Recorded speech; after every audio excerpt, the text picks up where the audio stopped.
సమస్య పరిష్కారాన్ని చర్యలు చేపట్టకపోతే ఉద్యమం చేస్తాం.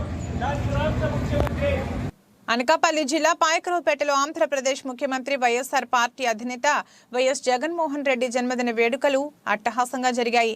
వైసీపీ పట్టణ పార్టీ అధ్యక్షులు, జిల్లా పబ్లిక్ ప్రచారం వింగ్ అధ్యక్షులు దగ్గుపల్లి సాయిబాబా ఆధ్వర్యంలో జరిగిన జగన్ జన్మదిన వేడుకల్లో జిల్లా వ్యవసాయ సలహా మండలి చైర్మన్, విశాఖ ఉత్తర నియోజకవర్గ ఎన్నికల పరిశీలకులు, ఉత్తరాంధ్ర రైతు విభాగం ఇన్ఛార్జ్ మండల పార్టీ అధ్యక్షులు చిక్కాల రామారావు ముఖ్య అతిథులుగా పాల్గొన్నారు. ఈ వేడుకల్లో మండల వైఎస్ఆర్ పార్టీ శ్రేణులు, మహిళలు భారీ ఎత్తున పాల్గొన్నారు. ఈ మేరకు సీఎం పుట్టినరోజును పురస్కరించుకుని జగన్ కి ఆ భగవంతుడి ఆశీస్సులు ఉండాలని కోరుకుంటూ వైసీపీ నేతలు స్థానిక పాండురంగ స్వామి దేవాలయంలో అర్చనలు, పూజలు నిర్వహించారు. స్వర్గీయ వైఎస్ రాజశేఖర రెడ్డి, బిఆర్ అంబేద్కర్ విగ్రహాలకు నేతలు పూలమాలలు వేసి ఘన నివాళులర్పించారు.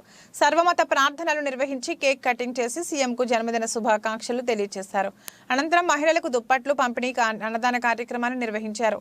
ఈ కార్యక్రమంలో MPP Isarapu Parvati, Tatarao, ZPTC Lanka Suribabu, vice president Jagata Bhavani, Srinu, Koppisetti Mohan, Vangalapudi రాము, దేవరపు రాజేష్ కన్నా, పన్నీరు పాపారావు, కొంతం నరేష్, జొన్నకుటి సూరిబాబు, పక్కుర్తి లోవకుమార్, బోడపాటి గోవింద్, పొలగల రాజు, కాళ్ళ నూకరాజు, పిరాది రాజు, గుల్లా నాగు, దాడి సురేష్, సాహిత్, గారా రమేష్ మరియు మండల వైసీపీ నాయకులు, కార్యకర్తలు, వివిధ గ్రామ సర్పంచ్లు, ఎంపీటీసీలు తదితరులు పాల్గొన్నారు.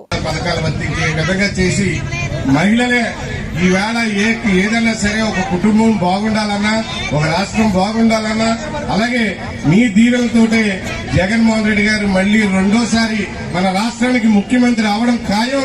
మళ్లీ మీ అందరి ఆశీస్సులు కూడా జగన్మోహన్ రెడ్డి గారికి అందించాలని, అలాగే మన స్థానిక శాసనసభ్యులు గొల్ల బాబురావుని కూడా మనం మళ్లీ ఎమ్మెల్యేగా చేసుకోవాలని చెప్పి కోరుకుంటూ మీ అందరికీ కూడా మరొక్కసారి శిరస్సు వహించి మీ అందరికీ కూడా మరొకసారి ధన్యవాదాలు తెలుపుకుంటూ, అలాగే జగన్ గా మీరందరూ ఇచ్చేశారు. మీ ముసలి వాళ్ళందరికీ ఈరోజు మన ప్రియతమ నేత,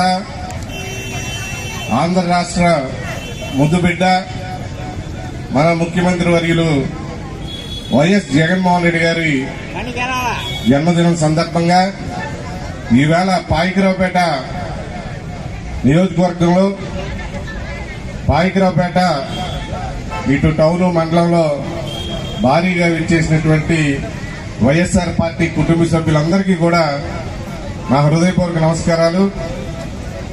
ఈరోజు భారతదేశంలో ఏ ముఖ్యమంత్రి కూడా పేదల గురించి ఆలోచించినటువంటి ముఖ్యమంత్రి ఎవరూ లేరు. ఎందుకంటే ఎలక్షన్లో ఏ హామీలతో అయితే ఆయన నాకు ఓటేయండి, నేను ఈ హామీలన్నీ కూడా నెరవేర్స్తానని చెప్పి ఒక మేనిఫెస్టోని విడుదల చేశారో, ఆ మేనిఫెస్టోని నమ్మి ఆంధ్ర రాష్ట్ర ప్రజలందరూ కూడా నన్ను సీఎం చేశారు. కాబట్టి నేను ముఖ్యమంత్రి అయిన రోజు నుండే మేనిఫెస్టోలో అన్ని కార్యక్రమాలు కూడా ఈ వేళకి 99% హామీలన్నీ కూడా నెరవేర్చినటువంటి ఘనత మన జగన్మోహన్ రెడ్డి గారిది. ఈరోజు ప్రతి కుటుంబంలో మీరు ఆలోచించండి, చిన్న పిల్లోడి దగ్గర నుంచి ముసలోళ్ళ వరకు కూడా ప్రతి వారికి కూడా పథకాలు వర్తించే విధంగా, చిన్నపిల్లవాళ్ళు అయితే స్కూలు, అలాగే పెద్దోళ్ళు అయితే పెన్షన్, అలాగైతే మధ్య వయసులో ఉన్న వాళ్ళు అయితే ఆసరా, రకరకాలైనటువంటి పథకాలు పెట్టి ప్రతి కుటుంబాన్ని ఆదుకున్నటువంటి ముఖ్యమంత్రి జగన్మోహన్ రెడ్డి గారు అని చెప్పి తెలియజేయడంలో ఎటువంటి సందేహం లేదు. ఈ రోజు కన్న బిడ్డలే తల్లిదండ్రులు చూడ పరిస్థితి. అలాంటి పరిస్థితుల నుండి గతంలో ఆఫీసుల చుట్టూ తిరిగి అనేక రకాలైనటువంటి ఇబ్బందులు పడేటువంటి వృద్ధులందరికీ కూడా ఈ రోజు 1వ తారీఖు పొద్దుట సూర్యుడు పైకి రాకముందే మీ ఇంటికి పెన్షన్లన్నీ కూడా ఇవ్వడం జరుగుతుంది. మీరు ఒక్కసారి ఆలోచించండి, జగన్మోహన్ రెడ్డి గారిని మనం కాపాడుకోవాలి. జగన్మోహన్ రెడ్డి గారిని మళ్లీ మనమే ముఖ్యమంత్రి చేసుకుంటే మన కుటుంబాలు, అంటే వయసుతో సంబంధం లేకుండా అందరికీ కూడా ఇటు విద్యాపరంగా కానీ, అటు మా ఆరోగ్యపరంగా కానీ, అలాగే ఆర్థికంగా కూడా ఆ రోజు జగన్మోహన్ రెడ్డి గారి పాదయాత్రలో మహిళలందరినీ కూడా నేను లక్షాధికారిని చేస్తానంటే తెలుగుదేశం చంద్రబాబు నాయుడు గారు హేళన చేశారు. కానీ ఈ రోజు మీరు చూడండి, మీ ఇల్లు తీసుకోండి, మీ ఇంట్లో ఏ పథకాలు అయితే వర్తిస్తున్నాయో ఒక్కసారి మీరు బేరేజ్ వేసుకుంటే ఏ పథకాలు అయితే వర్తిస్తున్నాయో ఈ సుమారు